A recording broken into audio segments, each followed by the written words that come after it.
ఈ మధ్య కాలంలో ముఖ్యంగా ఈ బీసీ సెన్సస్ వచ్చినటువంటి తర్వాత కాంగ్రెస్ చాలా ప్రతిష్టాత్మకంగా చెప్తుంది. ఇప్పటి వరకు ఏ రాజకీయ పార్టీ తీసుకున్నటువంటి wonderful and daring step Congress తీసుకుంది. ఇది ఒక చరిత్రాత్మకమైనది అనుకుంది. హర్షించే వాళ్ళు కొంతమంది ఉంటే, తీవ్ర స్థాయిలో వ్యతిరేకించేటువంటి వాళ్ళు కూడా కొంతమంది ఉన్నారు. ఇదంతా తప్పుల తడుక రాబోయేటువంటి లోకల్ బాడీ ఎలక్షన్స్ను వాయిదా వేయటానికే ఈ బీసీ కులగణన సర్వే తీసుకొచ్చారు అని చెప్పి. What is your complete prospectus on this BC census? నిజంగా బీసీ కులగణన సర్వే రేవంత్ సర్కార్ చిత్తశుద్ధితో అంకిత భావంతో మాత్రమే చేసిందా, లేకపోతే బీసీలను రాజకీయంగా అడగదొక్కేందుకు, ఈడబ్ల్యూఎస్ రిజర్వేషన్స్ని కాపాడేందుకే ఇది చేసిందా? మీ క్వశ్చన్లో చిన్న సవరణ ఏంటంటే, ఇది బీసీ సెన్సస్ కాదు, socio political economic education income మొత్తం సోషియో పొలిటికల్ డెమోగ్రఫిక్ డేటా.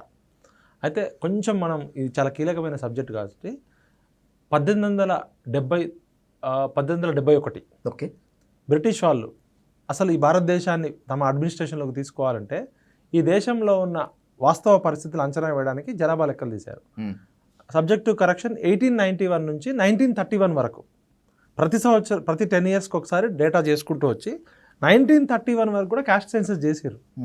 అంటే అన్ని సెన్సెస్లో 1951-52 నుంచి మళ్ళా ఇప్పుడు 2011 వరకు ఎక్కడా కూడా సెన్సస్ చేసారు కానీ క్యాస్ట్ని పెట్టలేదు. అయితే ఎస్సీల డేటా ఉంది, ఎస్టీల డేటా ఉంది, మైనారిటీల డేటా ఉంది, బీసీల డేటా పెట్టలేదు. సరే, నెహ్రూ గారు, ఇందిరాగాంధీ గారు, కాంగ్రెస్ పార్టీ తప్పు చేసింది అనుకుందాం. రాహుల్ గాంధీ గారు ఏమంటారు? సామాజిక న్యాయం, జోడో యాత్ర మేము ప్రధానంగా మద్దతు మేము కోరుకుంది సామాజిక తెలంగాణ. కాంగ్రెస్ పార్టీకి ఎందుకు మద్దతు చేసినామంటే బీజేపీ పార్టీ బీసీలో లెక్క చేయదు, బండి సంజయ్ అని పనిచేస్తున్నాయని తీసిపడేసింది. మేము పార్టీ పెట్టుకునే స్తోమత లేదు, టైం లేదు. మాకు దిక్కు కాంగ్రెస్ పార్టీ సామాజిక న్యాయం పేరుతో వచ్చింది కాశ్మీర్ టు కన్యాకుమారి వరకు. ఏ దేశంలో అయినా ఆ దేశంలో ఉన్న జనాభా గణతంత్రము, గణము అంటే సమూహం, సమూహం అంటే తలలు, ఎన్ని తలలు ఉన్నాయో ఆ తలలను లెక్కబట్టి ఆ తలలకి ఒంటి మీద బట్ట ఉందా, తిండుందా, ఇల్లుందా, సామాజిక ఆర్థిక రాజకీయ స్థితిగతులను స్టడీ చేయాలి. అది ప్రజాస్వామ్యంలో బేసిక్ సూత్రం. రాజ్యాంగ ప్రవేశిక పీఠికలో దేశం అంటే మట్టి కాదు, దేశం అంటే మనుషులు కదా. ఈ మనుషులు ఎవరు, పురుషులు ఎవరు, స్త్రీలు ఎవరు, పిల్లలు ఎవరు, వాళ్ళ యొక్క సామాజిక పరిస్థితి ఏంది, వాళ్ళ ఆర్థిక స్థితిగతులు ఏంది, వాళ్ళు ఉంటున్న ఇల్లు ఏంటి, తింటున్న తిండి ఏంటి, కట్టుకుంటున్న బంట ఏంటి, ఇవి స్టడీ చేయడం అనేది బేసిక్ పరిపాలకుల యొక్క ప్రాథమిక లక్ష్యం. ఇవాళ మా విశారదన్ మహారాజ్ అన్న చెప్తుంటాడు అందరికీ, ఐఏఎస్ ట్రైనింగ్లో కూడా ఫస్ట్ ఇచ్చే ట్రైనింగు ఆ జిల్లాలో ఎంతమంది మనుషులు ఉన్నారు, వాళ్ళ వాస్తవ పరిస్థితులు ఏంటి, పూరెస్ట్ ఆఫ్ ది పూర్కి మనం ఏం చేయగలం. ఇప్పుడు గాంధీ గారు చెప్పినా, దీన్ దయాళ్ ఉపాధ్యాయ చెప్పినా, అంబేద్కర్ గారు చెప్పినా, సమాజంలో ఉన్న చిట్ట చివరన ఉన్న అట్టడుగున్న పేదవాడి జీవితంలో వెలుగులు తీసుకురావడమే ప్రజాస్వామ్య స్ఫూర్తి. అయితే రాజ్యాంగంలో ఉన్నదొకటి, రాజకీయ పార్టీలు చేస్తుంది ఒకటి, ప్రభుత్వాలు చేస్తుంది ఒకటి, అది సపరేట్ సబ్జెక్టు. మళ్ళీ ఒకసారి మాట్లాడదాం. ఈ దేశంలో అసలు రాజ్యాంగం అమలు ఉందా, నిజంగా అమల్లో ఉందా, అమలు చేస్తున్నట్టు నటిస్తున్నారా, నిజంగా అమలు చేస్తున్నారా? కమింగ్ టు ద సెన్సస్కి వచ్చేసరికి మహలో బినస్ అనే సోషల్ సైంటిస్ట్ అప్పట్లోనే statistics professor, subject to correction, village monograph అనే ప్రాజెక్ట్ చేశారు. Okay, pilot project. ఈ దేశానికి విలేజ్ ఎకానమీ, రూరల్ ఎకానమీ కదా, ఇప్పటికీ మెజారిటీ రూరల్ ఎకానమీ. అసలు గ్రామాన్ని అర్థం చేసుకుంటే దేశాన్ని అర్థం చేసుకోవచ్చు అని చెప్పి, అసలు గ్రామంలో ఎన్ని రకాల ప్రజలు ఉంటారు, ఎన్ని రకాల కుల వృత్తులు ఉంటాయి, అక్కడ ఉన్న చెట్లు ఏంటి, బర్రెలేంటి, పశువులేంటి అని చెప్పి తాళ్ళసింగారం అనే గ్రామంలో, తెలంగాణలో ఒక గ్రామం స్టడీ చేస్తే ఈ గ్రామంలో ఎన్ని తాటి చెట్లు ఉన్నాయి, ఎన్ని బర్రెలు ఉన్నాయి, ఎన్ని గొర్రెలు ఉన్నాయి, ఆ రోజు పరిస్థితికి లెక్క చేసి విలేజ్ అభివృద్ధి చేయడం అంటే విలేజ్లో ఉన్న మనుషులే కాదు, పశువుల లెక్క కూడా తీసుకున్నారు. ఫారెస్ట్ డిపార్ట్మెంట్ ప్రతి సంవత్సరము మన ఖమ్మం జిల్లానే అడవిలో ఎన్ని టేకు చెట్లు ఉన్నాయి, ఎన్ని జిట్రేగి చెట్లు ఉన్నాయి, ఎన్ని చెట్లు కొట్టేస్తున్నారు, ఎన్ని జింకలు ఎన్ని పిల్లలు పెడతారు సంవత్సరానికి, ఒక ఎక్స్పాన్షన్ రేషియో ప్రకారము అడవిలో పులులు ఎన్ని ఉన్నాయి కూడా లెక్క పెడుతుంది. పశు డిపార్ట్మెంట్ కూడా లెక్కలు ఉన్నాయి. కానీ ఈ దేశంలో సగభాగమైన బీసీల లెక్క 75 సంవత్సరాల స్వతంత్ర భారతావనిలో 143 కోట్ల జనాభాలో 50% జనాభా లెక్కలేదు ఈ దేశంలో. ప్రపంచంలో అతిపెద్ద ప్రజాస్వామ్య దేశము, అతిపెద్ద లిఖిత రాజ్యాంగము, సూపర్ ఎకనామికల్ పవర్ కావాలనుకుంటున్నాము, మొత్తం లోకనాయకుడు, ప్రపంచ నాయకుడు, ప్రధానమంత్రి అవుతున్న గర్వంగా భారతం, అఖండ భారతం, మొత్తం ప్రపంచానికే నాలెడ్జ్ పంచిన చరిత్ర ఉంది కదా. ఈ దేశంలో సగభాగమైన బీసీల లెక్క లేదు, సగభాగమైన మహిళలకు హక్కులు లేవు. ఇంత విచిత్రమైన దేశం చూడండి. మరి సుప్రీంకోర్టుకి ఇచ్చిన అఫిడవిట్లో కేంద్ర ప్రభుత్వం సిగ్గు లేకుండా మీరు ఎందుకు బీసీల లెక్క చేయట్లేదు అంటే బీసీల లెక్కలేవని చెప్తుంది. అసలు బీసీలు ఎవరు, వాళ్ళ పరిస్థితి ఏంటంటే సుప్రీంకోర్టుకి ఏం కావాలి, ఎంపెరికల్ డేటా కావాలి. ఇప్పుడు ఇలా ఎస్సీ ఎస్టీలకి అంబేద్కర్ గారి ఫలితమా అని చెప్పి అంబేద్కర్ గారి పోరాట ఫలితం వల్ల వాళ్ళకి హక్కులు ఉన్నాయి, వాళ్ళకి బడ్జెట్ కేటాయింపులు ఉన్నాయి. కానీ ఈ కాంగ్రెస్ పార్టీ కావచ్చు, బీజేపీ పార్టీ కావచ్చు, ఈ రాజకీయ పార్టీలన్నీ తమ రాజకీయ పార్టీల్లో ఎస్సీ సెల్ ఉంటుంది, ఎస్టీ సెల్ ఉంటుంది, బీసీ సెల్ ఉంటుంది, ఎంబీసీ సెల్ ఉంటుంది, మైనారిటీ సెల్ ఉంటుంది. కానీ రెడ్డి సెల్ ఉండదు, వెలమ సెల్ ఉండదు, బ్రాహ్మణ్ సెల్ ఉండదు, వైశ్య సెల్ ఉండదు, అగ్రవర్ణాలకు సెల్ ఉండదు. మరి 90% ఉన్న ఎస్సీ ఎస్టీ బీసీలనేమో సెల్లులు వేసి బంధించారు రాజకీయ పార్టీలు, అన్ని రాజకీయ పార్టీలు. అక్కడే కుట్ర ఉంది. ఈ రాజకీయ పార్టీలన్నీ అగ్రకుల మనువాద ఆధిపత్య పెట్టుబడిదారుల చేతుల్లో ఉన్న భూస్వామ్య పార్టీలు. గతంలో ఉన్న జమీందారులు, జాగీర్దారులు, దేశ్ముఖ్లు, దేశపాండేలు ఎట్లయితే ఉన్నారో వాళ్ళే ప్రజాస్వామ్యంలో ఎమ్మెల్యేలు, ఎంపీలు అయి కొనసాగుతుంది. ఎస్సీలని ఎస్సీ సెల్ వేసి బంధిస్తారు, అవసరమైనప్పుడు తీసుకొస్తారు మీటింగ్లకి. మళ్ళీ ఎస్సీ సెల్ ప్రెసిడెంట్ అంతవరకే పరిమితం, బీసీ సెల్ వేస్తారు. అసలు ఈ రాజకీయ పార్టీలు మెజారిటీ ప్రజల కోసం పనిచేస్తున్నాయా, మెజారిటీ ప్రజలని అనగదొక్కి జస్ట్ తాయిలాలు ఇచ్చి ఓటు బ్యాంక్గా మార్చుకుంటున్నాయా? మీరే ఆలోచించండి. అన్ని రాజకీయ పార్టీలు, నేను ఏ పార్టీ కార్యకర్తను కాదు, ఏ పార్టీ సిద్ధాంతం కాదు, నేను తెలంగాణ వాదిని. తెలంగాణకు అనుకూలంగా పనిచేస్తే ఆ రాజకీయ పార్టీకి సపోర్ట్ చేస్తాం, తెలంగాణకు వ్యతిరేకం చేస్తే ఆ రాజకీయ పార్టీని వ్యతిరేకిస్తాం. ఇది ప్రజలు తమకు తాము ప్రశ్నించుకోవాలి. ఈ 75 సంవత్సరాల తర్వాత కూడా ఈ రాజకీయ పార్టీలు బీసీల జనాభా లెక్కలు ఎందుకు చేయలేదు? బీసీలు మనుషులు కారా? మాకు అన్యాయం జరిగిందని మేము అనట్లే, అవమానం జరిగింది కదా.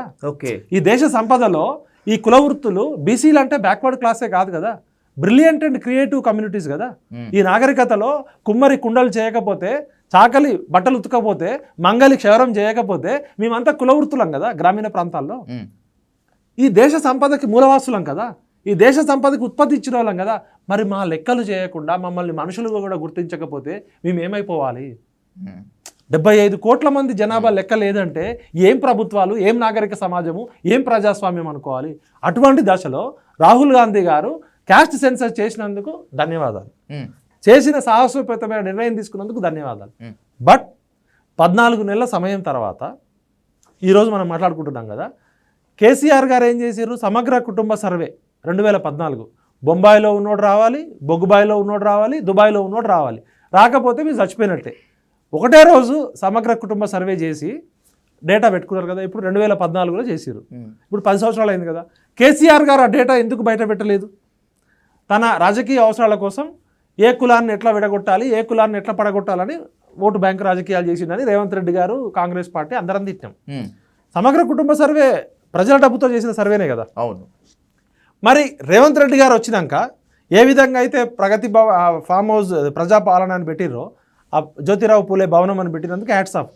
మరి కేసీఆర్ దాచిపోయిన డేటాని బయట పెట్టాలి కదా, తీయాలి. గవర్నమెంట్ దగ్గర ఉంది కదా, మొన్నటిదాకా మినిస్ట్రీ ఆఫ్ హెచ్ఆర్డీ వెబ్సైట్లో పెట్టారు కదా. అప్పుడు ఎందుకు బయట పెట్టలేదు? మీరు కనీసం క్యాస్ట్ సెన్స్ చేసేటప్పుడు కంపారిజన్ ఉండాలి కదా. 2011 జనాభా లెక్కలు ఇట్లున్నాయి, 2014 కేసీఆర్ చేసిన జనాభా లెక్కలు ఇట్లున్నాయి, మేము చేయబోతున్న లెక్కలు. ట్రాన్స్పరెన్సీ ఇంపార్టెంట్ కదా, పరిపాలన అంటే పారదర్శకంగా ఉండాలి కదా. కేసీఆర్ దాచిపెట్టడం కుట్ర, దానికి కేసీఆర్ మీద 100 కేసులు పెట్టాలి. కేసీఆర్ దాచిపెట్టిన డేటాని 14 నెలలు దాచిపెట్టడం ఏం కుట్ర? 14 నెలలు దాచిపెట్టినందుకు రేవంత్ రెడ్డి గారు తప్పు చేశారు. సమగ్ర కుటుంబ సర్వే చేసేటప్పుడు కేసీఆర్ గారు అనుసరించిన పద్ధతి, రీసెర్చ్ మెథడాలజీ పక్కకు పెడితే, మేము ఈ ఏదైతే క్యాస్ట్ సెన్సస్ చేస్తున్నప్పుడు మా ప్రొఫెసర్లు మేమంతా గవర్నమెంట్కి బీహార్ మోడల్ పాటించమని చెప్పినాం. బీహార్లో ముఖ్యమంత్రి గారు కనీసం 100 సార్లు కూర్చున్నారు ఈ క్యాస్ట్ సెన్సస్ మీద, 100 రివ్యూ మీటింగ్లు అయి ఉంటాయి. బీహార్లో సోషల్ సైంటిస్టులు పార్టిసిపేట్ చేశారు, స్టాటిస్టిక్స్ ప్రొఫెసర్లు పార్టిసిపేట్ చేశారు, పాపులేషన్ స్టడీస్ ఎక్స్పర్ట్స్ పార్టిసిపేట్ చేశారు, సామాజిక ఉద్యమకారులు పార్టిసిపేట్ చేశారు. బీహార్లో 69% రిజర్వేషన్ అయితే ఇచ్చారు కదా. సరే, సుప్రీంకోర్టు కొట్టేసింది, ఇప్పుడు కేసు పెండింగ్లో ఉంది. కానీ బీహార్ గవర్నమెంట్ ఏ పద్ధతిని అవలంబించిందో అవన్నీ పాటించమని చెప్పినాం కదా. అవును, బీహార్ మనకన్నా ముందు జరిగింది కదా. అక్కడ ఏమైనా చిన్న చిన్న లోపాలు ఉంటే కూడా అంతకన్నా అడ్వాన్స్గా సవరించుకోవచ్చు కదా. అంతకన్నా ముందు తమిళనాడు 63% రిజర్వేషన్ ఇస్తుంది కదా. తమిళనాడు కూడా చేసింది కదా, మనమేం కొత్త కాదు కదా. అవును, తమిళనాడులో అనుసరించిన పద్ధతి అనుభవించలేదు, బీహార్లో చేసిన పద్ధతి అనుభవించకుండా 3 తప్పులు ప్రధానంగా చేశారు. రేవంత్ రెడ్డి గారి దృష్టికి నేను తీసుకురాబోతున్నా తెలంగాణ సమాజం. ఓకే, ఫస్ట్ పాపులేషన్ జనాభా గణన చేయాలంటే రాష్ట్ర ప్రభుత్వాలకు అధికారం లేదు. ఈ దేశంలో జనాభా గణన చేయాలంటే national sample survey organisation NSSO మాత్రమే చేయాలి సెన్సస్ డేటా. మిగతా ఎవరు చేసినా కూడా కోర్టు కొట్టేస్తుంది. అటువంటి సందర్భంలో తమిళనాడు, బీహార్ ఏం చేసినాయంటే కమిషన్ ఆఫ్ ఎంక్వైరీ యాక్ట్ ద్వారా డెడికేటెడ్ కమిషన్ వేసుకొని దానికి ఒక చట్టబద్ధత కల్పించి ఒక జడ్జినో రిటైర్డ్ జడ్జినో వేసి అసెంబ్లీలో దానికి చట్టబద్ధత కల్పించి చేసుకోవచ్చు. బీహార్ అట్లే చేసింది, తమిళనాడు అట్లే చేసింది, రాజ్యాంగ సవరణ కూడా చేసింది. మరి మీరు రాహుల్ గాంధీ ఇంత సీరియస్గా చెప్పిన సబ్జెక్టులో 14 నెలలు లేట్ చేయడం ఒకటి, సరే 14 నెలల తర్వాత చేసినప్పుడు సైంటిఫిక్ పద్ధతి పాటించలేదు. ఈరోజు క్యాస్ట్ సెన్సస్కి ఎవరు బాధ్యులు తప్పులకి? ఉత్తమ్ కుమార్ రెడ్డి బాధ్యులా, రేవంత్ రెడ్డి గారు బాధ్యులా, సందీప్ కుమార్ సుల్తానియా బాధ్యులా? ఒక రిటైర్డ్ జడ్జో ఒక జడ్జి ఉంటే సపరేట్ కమిషన్ ఉంటుంది, దానికి వ్యవస్థ ఉంటుంది, మానిటరింగ్ ఉంటుంది. రేవంత్ రెడ్డి గారు ఈ కులగణన జరిగినప్పుడు ఎన్ని రివ్యూ మీటింగులు చేసిండు, ఎంతమంది సోషల్ సైంటిస్టులను ఇన్వాల్వ్ చేసిండు, ఈ జరిగిన తప్పులు జరిగితే ఎవరు బాధ్యత వహించాలి? సందీప్ కుమార్ సుల్తానియా ఆయన ప్లానింగ్ డిపార్ట్మెంట్ ప్రిన్సిపల్ సెక్రటరీ. ఈ క్యాస్ట్ సెన్సస్ మీద మా ప్రొఫెసర్లు వెళ్ళిన రివ్యూ మీటింగ్లో ఆయనే పాల్గొనలేదు, అఫీషియల్ మీటింగ్లో సందీప్ కుమార్ సుల్తానియానే పాల్గొనలేదు. ఉత్తమ్ కుమార్ రెడ్డి గారు ఒక పొలిటీషియన్ అండి, పొలిటీషియన్ ఇన్వాల్వ్ అయితే పాలిటిక్సే ఉంటాయి. ఎగ్జాక్ట్లీ. ఆయన ఎంత నిజాయితీగా చేసినా కూడా ఉత్తమ్ కుమార్ రెడ్డి గారికి నాకు కూడా గౌరవం ఉంది. బట్ ఇది ఎవరు చేయాలి? ఒక రిటైర్డ్ జడ్జి కానీ, ఒక సిట్టింగ్ జడ్జి కానీ, ఒక సబ్జెక్ట్ ఎక్స్పర్ట్ చేయాలి. అసలు సోషల్ సైంటిస్టులను ఎందుకు ఇన్వాల్వ్ చేయలేదు దీనిలో? మీరేమన్నా పాపులేషన్ స్టడీస్ ఎక్స్పర్ట్సా? మీరేమైనా కాస్ట్ సెన్సస్ చేయడంలో అనుభవం ఉన్న వల్ల? మీరు ఆఫ్టర్ ఆల్ రాజకీయ నాయకులు, మీరు రాజకీయ నాయకులు రాజకీయం చేస్తారు, ప్రజలు ఓటేస్తే మంత్రి అవుతారు, లేకపోతే మాజీ మంత్రులు అవుతారు. ఇది మొత్తం రాష్ట్రం మొత్తానికి భవిష్యత్తుకు సంబంధించిన ఇంత సీరియస్ సబ్జెక్ట్ని బీహార్లో చేసిన ఏ ఒక్క పద్ధతి పాటించలేదు. 56 ప్రశ్నలు ఇచ్చారు కదా, నీ పేరు, నీ కులము, నీ ఫోన్ నెంబరు, నీకు కారు ఉందా, నీకు బంగ్లాలు ఉన్నాయా, నీ కోడ్ ఉందా, కుక్ ఉందా, అన్నీ కనుక్కున్నారు కదా, బెడ్రూమ్ బాత్రూమ్ విషయాలు తప్ప. ఒక్కొక్కటి 2 గంటలు ఇంటర్వ్యూ చేశారు కదా. మరి అసెంబ్లీలో డేటా ప్రవేశపెట్టి కేసీఆర్ గారు డేటా దాచిపెట్టిండు, ఆయన సామాజిక ద్రోహి, డేటా దొంగిలించిండు కదా, దొంగిలించి ప్రజలకు ఇవ్వకుండా దాచిపెట్టుకున్నాడు కదా. మరి రేవంత్ రెడ్డి గారు చేసిన సర్వే అసెంబ్లీలో పెట్టారు కదా, మరి డెడికేటెడ్ కమిషన్ ఆమోదం ఉందా మీకు? మరి బీసీ కమిషన్ వేసారు ఫస్ట్, బీసీ కమిషన్కి చట్టబద్ధత లేకుండానే డెడికేషన్ కమిషన్ లేకుండా నిరంజన్ గారి ఆధ్వర్యంలో వేసారు. అసెంబ్లీలోనేమో క్యాస్ట్ సెన్సస్ అందరికీ చేస్తామని చెప్పారు, పేపర్లో ప్రకటన ఏమో ఓన్లీ బీసీ సెన్సస్ అన్నారు. అప్పుడు మేము కంప్లైంట్ చేసి ఢిల్లీ హైకమాండ్ కంప్లైంట్ చేస్తే అప్పుడు మళ్ళా చట్టం హైకోర్టు మొట్టికాయలు వేస్తుందని చెప్పి అప్పుడు డెడికేటెడ్ కమిషన్ భూసా వెంకటేశ్వర్ గారిని వేసారు. మరి డెడికేటెడ్ కమిషన్ ఆమోదం లేకముందే అసెంబ్లీలో 4 పేజీల రికార్డ్ ప్రవేశపెట్టారు.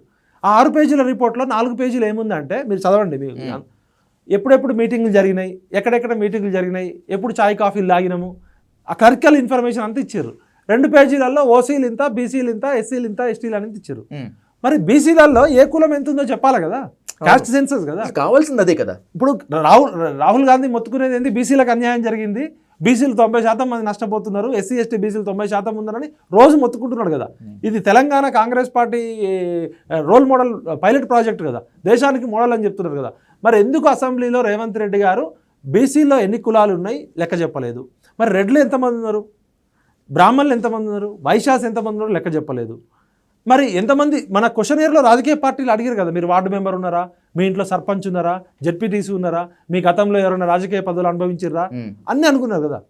రేవంత్ రెడ్డి గారు మాట్లాడుతూ 2 కీలకమైన పదాలు మాట్లాడారు. ఒకటి, ఇది గోప్యతకు సంబంధించిన సమాచారము, ఇది పబ్లిక్ డొమైన్లో పెట్టలేమన్నారు. 56 ప్రశ్నలకు సంబంధించిన సమాచారం పెట్టాల్సిన అవసరం లేదు. నా పేరు విఠల్ అండి, నా ఫోన్ నెంబర్ కూడా పెట్టొద్దు అనుకోండి, నా పేరు, వయస్సు, జెండర్ మేలు ఫిమేలు, నా అడ్రస్సు, నా ఆధార్ కార్డు కూడా పెట్టకపోండి. నేను ఏ కులమో పెట్టాలి కదా. విఠల్ రెడ్డిలో పడ్డదా, విఠల్ మునూరు కాపులో పడ్డదా, విఠల్ మాదిగలో పడ్డదా, అసలు విఠల్ పేరు కరెక్ట్ కొట్టిర్రా, ఇంటి పేరు చెక్ చేసుకునే హక్కు అయితే నాకు ఉంది కదా. అవును, నన్ను 56 ప్రశ్నలు అడిగి అన్ని విషయాలు తీసుకున్న ప్రభుత్వానికి నా యొక్క కులం సరిగా పడ్డదా లేదా, నా వృత్తి సరిగా పడ్డదా లేదా, నా స్పెల్లింగ్ మిస్టేక్ పడ్డదా లేదా అనేది ఓపెన్ డొమైన్లో పెట్టాలా వద్దా? ఆ 56 ప్రశ్నలు 50 ప్రశ్నలు దాచిపెట్టండి, 6 ప్రశ్నలన్నా పెట్టాలి కదా. పెట్టకుండా రేవంత్ రెడ్డి గారు ఏమంటారు, అది గోప్యతకు సంబంధించిన సమాచారం అంటారు. అంటే దీనిలో ఏమైనా అంతర్గత భద్రతకు సంబంధించిన సమాచారం ఉందా, లేకపోతే రాష్ట్ర ఆర్థిక కీలక పరిణామాలు, ఎవరు ఏ వృత్తిలో ఉన్నారు, ఎవరు పరిస్థితి ఎట్లుంది, బీసీల పరిస్థితి ఏంది, ఎస్సీల పరిస్థితి ఏంది, ఎస్టీల పరిస్థితి ఏంది, అగ్రవర్గాల్లో ఎంతమంది పేదోళ్ళు ఉన్నారు, రెడ్లు ఎంతమంది పదవులు అనుభవించారు, రెడ్ల శాతం ఎంత తెలిసాలి కదా. తెలియాలి. రాహుల్ గాంధీ స్పిరిట్ ఏంది, ఈ బీసీలకు అన్యాయం జరుగుతుంది, కాంగ్రెస్ పార్టీ సామాజిక న్యాయం పాటిస్తుంది కాబట్టి మీరు ఎంతమంది ఉన్నారో మీకు అంతా అంటున్నాడు. ఆయన హిందీలో ఒక మాట అంటున్నాడు కదా, అదే కొటేషన్, జనం మీరెంత మీకు అంతా. మరి రాహుల్ గాంధీ కంట్రోల్లో కాంగ్రెస్ పార్టీ ఉందా, రేవంత్ రెడ్డి కంట్రోల్లో ఉందా? ఇక్కడ రాహుల్ గాంధీ కాంగ్రెస్ పార్టీని కంట్రోల్ చేస్తున్నాడా, ఖర్గే గారు కంట్రోల్ చేస్తున్నారా ఈ ప్రభుత్వాన్ని? రేవంత్ రెడ్డి అధ్యక్షతన రాహుల్ గాంధీ పనిచేస్తున్నాడా? ఈ కాస్ట్ సెన్సస్ విషయంలో రాహుల్ గాంధీ గారు అంత సీరియస్గా చెప్పినా కూడా ఇన్ని తప్పులు జరిగినాయి. బీసీల జనాభా 22 లక్షలు తప్పుగా చూపించారు అంటారు. 2011 జనాభా లెక్కలు 2025 తీసుకుంటే యావరేజ్ గ్రోత్ రేటు కొన్ని రాష్ట్రాల్లో 13.6% ఉంది, కొన్ని రాష్ట్రాల్లో తక్కువ ఉంది, ఎక్కువ ఉంది. 1.6% గ్రోత్ రేటు తీసుకున్నా కూడా సంవత్సరానికి దాదాపు 4.5 లక్షలు 5 లక్షల మంది పిల్లలు పుడతారు. ఇప్పుడు ఈ రాష్ట్రంలో ఉన్న ఆధార్ కార్డుల సంఖ్య 3,52,00,000. జనాభా ఓటర్లు 3,33 లక్షలు. ఈ 3,56,00,000 ఆధార్ కార్డు అయితే సైంటిఫిక్ కదా. అవును. ఆధార్ కార్డు అయితే ఐరిస్ ఉంటుంది, తంబ్రేల్ ఉంటుంది. ఓటర్ ఐడి కార్డు రెండు ఉండొచ్చు పొరపాటున. Simple common sense. Voter ID కార్డులు ఆధార్ కార్డులు 3,56,00,000 మీరు నెట్లో కొట్టి చూడండి. ప్లస్ అప్పుడే పుట్టిన పిల్లలు 0 to 5 years 15 లక్షల నుంచి 20 లక్షలు యావరేజ్గా హెల్త్ డిపార్ట్మెంట్ సెన్సస్ ప్రకారం, సబ్జెక్టివ్ కరెక్షన్. ఇంటర్మీడియట్ పిల్లలు 6.5 లక్షలు. 1 to 10th క్లాస్ చదువుతున్న పిల్లలు తెలంగాణ గవర్నమెంట్ వెబ్సైట్ ప్రకారం 45 లక్షలు. వీళ్ళంతా కలిపితేనే 60-70 లక్షలు అవుతున్నారు కదా. ఓటర్ కానోడు అంటే వాడు 18 సంవత్సరాల లోపు ఉన్నాడు. ఇంటర్మీడియట్ అంటే 16 సంవత్సరాలు. 16 to 18 లోపు degree first year second year చదివే పిల్లలు ఉంటారు. స్కూల్లో రిజిస్ట్రేషన్ కానోళ్ళు ప్లస్ వేరే రాష్ట్రాల నుంచి వచ్చి ఇక్కడ ఓటు హక్కు లేకుండా, ఇక్కడ ఆధార్ కార్డు లేకుండా పని చేసుకునే జనాభా అయితే ఉంటారు కదా. వాళ్ళని కూడా లెక్క చేయాలి కదా. వాళ్ళు కూడా తెలంగాణ జనాభానే కదా. తెలంగాణ ఓటర్ కాకపోవచ్చు, తెలంగాణలో ఆధార్ కార్డు లేకపోవచ్చు. వాళ్ళు కూడా ఇక్కడ ఎకానమీలో కాంట్రిబ్యూషన్, వాళ్ళ లెక్కలు కూడా లెక్క పెట్టినావు కదా నువ్వు. అంటే ఏ విధంగా చూసినా ఓటర్ కార్డు బేస్ చూసుకున్నా, ఆధార్ కార్డు బేస్ చేసుకున్నా, school records, intermediate records, health department record చూసినా 4.5 కోట్లు 4,20,00,000 వస్తుంది. మరి మీరు ఇచ్చిన మొత్తం అంతకన్నా తక్కువగా ఉంది కదా. Growth rate, average growth rate 1.6%. 4 కోట్లు అనుకుందాం తెలంగాణ జనాభా. సంవత్సరానికి 1% తీసుకోండి, సంవత్సరానికి 4 లక్షల మంది పుడతారు. 14 సంవత్సరాలు అంటే 2011లో సెన్సస్ అయినాయి. 14 సంవత్సరాలు ఇంటూ 4 లక్షలు అంటే 56 లక్షలు వీళ్ళే ఉన్నారు కదా సార్. ఏ విధంగా చూసుకున్నా సరే, కేసీఆర్ గారి డేటా కొంచెం పక్కకు పెట్టండి. సమగ్ర కుటుంబ సర్వే, దాన్ని వీళ్ళు అసెంబ్లీలో యాక్సెప్ట్ చేయట్లేదు. మరి మినిస్ట్రీ ఆఫ్ హెచ్ఆర్డీలో వెబ్సైట్లో పెట్టింది ఎవరు, దాన్ని తీసేసింది ఎవరు, ఎందుకు పెట్టారు, ఎందుకు తీసేశారు? మానవ వనరుల అభివృద్ధి మొత్తం ఐఏఎస్ ఆఫీసర్లకి ట్రైనింగ్ ఇచ్చే సెంటర్. మినిస్ట్రీ ఆఫ్ హెచ్ఆర్డీ అది మామూలు సంస్థ కాదు. ఈ రాష్ట్ర యొక్క ఆర్థిక సామాజిక దిక్సూచి లాంటి సంస్థ తన సొంత వెబ్సైట్లో తెలంగాణ గవర్నమెంట్ రేవంత్ రెడ్డి గారి ప్రభుత్వం 14 నెలలు అందుబాటులో ఉంచిన డేటా, ఆ డేటా బేస్ చేసుకునే మేము మాట్లాడుతున్నాం. మరి ఆ డేటా మీరు వచ్చినాక ఎందుకు సరి చేయలే, ఎందుకు బయట పెట్టలే, ఇప్పుడు ఎందుకు తీసేసిన దొంగ ఎవరు? బీసీల జనాభా 22 లక్షలు ఎట్లా తగ్గుద్ది? ఓసీల జనాభా 8% నుంచి 15%, దాదాపు 15,50,000 మంది ఎట్లా పెరిగారు? ఎస్సీల జనాభా 2 లక్షలు తగ్గింది, ఎస్టీల జనాభా 1,00,000 పెరిగింది, 1,00,000+. ముస్లింల జనాభా కూడా తగ్గింది. ఇప్పుడు పెరిగితే అందరిది పెరుగుతుంది, లేకపోతే రోగం వస్తే అందరికి వస్తుంది. ఓసీలో ఏమో డబల్ పెరిగారు. వాళ్ళు ఇచ్చిన డేటా, కేసీఆర్ ఇచ్చిన డేటా. మరి కేసీఆర్ డేటా తప్పైతే కేసీఆర్ గారి మీద కేసులు పెట్టాలి. రేవంత్ రెడ్డి గారి డేటా కరెక్ట్ అయితే మరి డేటా ఈజ్ ఎవ్రీథింగ్. నేను అబద్ధం చెప్పొచ్చు, మీరు తప్పు చెప్పొచ్చు, రాజకీయ నాయకులు తప్పు చెప్పు, డేటా అయితే అబద్ధం చెప్పదు, స్టాటిస్టిక్స్ అయితే తప్పు చెప్పవు కదా. మినిస్ట్రీ ఆఫ్ రూరల్ డెవలప్మెంట్ తెలంగాణలో 2-3 years బ్యాక్ సర్వే చేస్తేనే గ్రామీణ ప్రాంతాల్లో 56% బీసీలు ఉన్నారు. గ్రామీణ ప్రాంతాల్లో అది మీరు మినిస్ట్రీ ఆఫ్ రూరల్ డెవలప్మెంట్ దగ్గర ఉంది. పట్టణ ప్రాంతాల్లో 51% బీసీలు ఉన్నారనే లెక్క ఉంది. శ్రీకృష్ణ కమిషన్ ఇచ్చిన రిపోర్ట్లో 55% బీసీలు ఉన్నారని చెప్పారు. ఎస్సీ ఎస్టీ బీసీలు మైనారిటీలు కలిపితే దాదాపు 90% ప్రజలు ఉన్నారని చెప్పింది. శ్రీకృష్ణ కమిషన్ రిపోర్ట్ ఉంది, పాపులేషన్ స్టడీస్ రిపోర్ట్ ఉంది. ఏ విధంగా చూసుకున్నా కూడా ఇప్పుడు వచ్చిన డేటాలో తప్పులు ఉన్నాయనేది మేము వాదిస్తే అప్పుడు కొట్టేసారు. మరి బట్టి గారు ఏమన్నారు ఇప్పుడు నిన్న, ఎందుకు రీసర్వే చేస్తా అన్నారు? అవును, అంటే తప్పులు జరిగినాయనే కదా. అప్పుడు మేము అడిగితేనేమో మమ్మల్ని ఇష్టం వచ్చినట్టు తిట్టారు. నేను ఏమంటున్నా అంటే చిత్తశుద్ధి లేని శివ పూజ. రాహుల్ గాంధీ గారు చెప్తున్నారు కాబట్టి తప్పనిసరి చేసిరు సర్వే.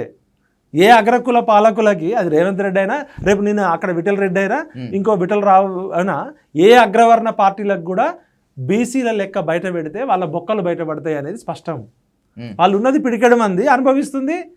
70 సంవత్సరాల నుంచి కొన్ని వేల రెట్ల అనుభవిస్తున్నారు. వార్డు మెంబర్లు, జెడ్పీటీసీలు, ఎంపీటీసీలు, బడ్జెట్లు అన్నీ కదా. విద్యా ఉద్యోగం, ఇప్పుడు ఒకసారి జనాభా లెక్కలు బయటకు వస్తే ఎవరెంతో వాళ్ళకంతా డిమాండ్ వస్తుంది కదా.